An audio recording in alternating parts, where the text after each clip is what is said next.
बिना चप्पल आली होती. तर पहिल्या दिवशी जेव्हा चालायला लागलो ना तेव्हा हिमालयाचे जेवण केलं ना तिथून पाय जमिनीवर ठेवला आणि जसा चटका लागला ना तसं वाटतं की असा जोरात फटका लागला आणि मुश्किल आहे. बोलून तर तिला फॉर्म मध्ये की होऊन जाईल, करून टाकू पायी दिंडी बिना चप्पलची, लोक करतात आपण पण करू. पण त्यावेळेस ना आत्मविश्वास पूर्णपणे डगमगला आणि तिथून पुढे चालता चालता पहिला दिवस संपला. दुसरा दिवस पण संपला आणि दुसऱ्या दिवशी आम्ही खूप उशिराने पोहोचलो.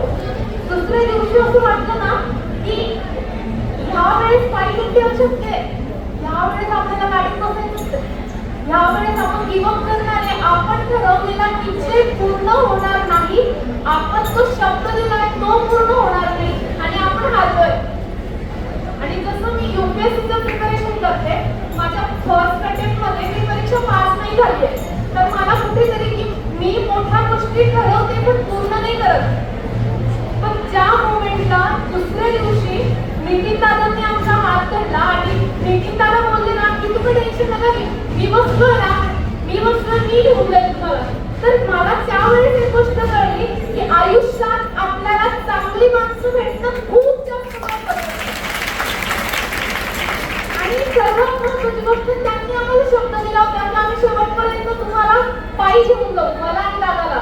तर त्यांनी त्यांचा शब्द पूर्ण केला. तर सर्वात महत्त्वाची गोष्ट की प्राण गेले तरी चालतील पण शब्द बोलला नाही पाहिजे ही गोष्ट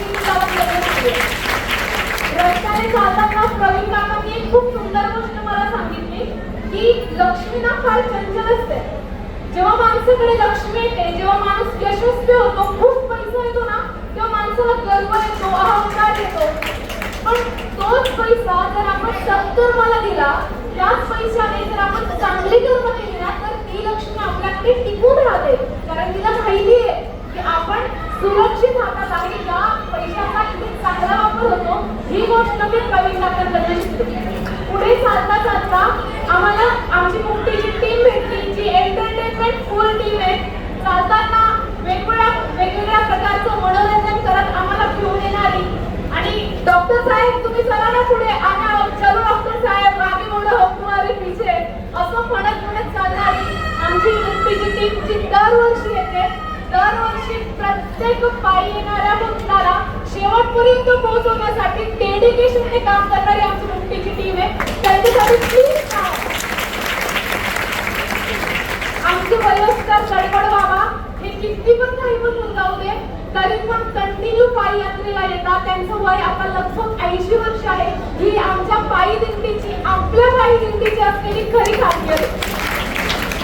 आमचा साई हा 16-17 वर्षांचा आहे आणि तो इतका सुंदर चालत होता, इतका भन्नाट चालत होता आणि त्याच्या चेहऱ्यावरचं तेज बघून त्याने आमचा हात धरला की ताई चला आम्ही तुम्हाला सोडून देतो पण तुम्ही मागे नाही थांबायचं, तुम्ही पोहोचणार आहे. हा आत्मविश्वास जो असतो ना तो देण्याचं काम पायी दिंडी देते.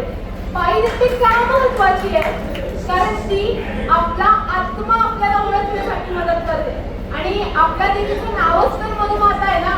मनुमाता म्हणजे काय की जी आपल्या मनातलं जाणून आपल्या मनातली इच्छा पूर्ण करते ती मनुमाता. ती मनोकामेश्वरी आहे ती मनुमाता. आपली मनुमाता आपलं मन खंबीर करून आपण ठरवलेलं ध्येय पूर्ण करण्यासाठी आपल्या अंगात 10 हत्तीचं बळ देते, पायात 10 सिंहाची ताकद देते. ती आपली आई मनुमाता आहे. आणि अजून एक गोष्ट, आज माझा वाढदिवस आहे आणि ह्या इतक्या वर्षांमध्ये मला मिळालेली ही जी आज मी शक्ती अनुभवते ना की मी एक ठरवली ती गोष्ट मी पूर्ण केली. मला आज इतका सगळा परिवार माझ्यासोबत जोडला गेलाय. ही सगळी माणसं मला नावाविषयी नाही माहिती पण चेहऱ्याविषयी माहिती. कधी पण दिसली ताई म्हटलं ना तो ओळखेल. तर हा एक परिवार ही मिळालेली खूप मोठी भेटवस्तू आहे माझ्यासाठी. तर सर्वांना खूप खूप धन्यवाद आणि प्रत्येकाने आयुष्यात एकदा तरी पायी दिंडीला आलंच पाहिजे ही मी सर्वांना विनंती करते. कारण जी शक्ती मी स्वतः अनुभवते आणि आम्ही सहपरिवार या पायी दिंडीला येतो. या पायी दिंडीनंतर आमचा परिवार जो एकजूट होतो ना की कोणी तिसरा माणूस येऊन आमच्यात फूट नाही पाडू शकत. ही जी शक्ती आहे ना ती पायी दिंडी प्रत्येक माणसाने पाय दिला या आणि तुम्ही येणार हा मला विश्वास आहे. मनपूर्वक धन्यवाद.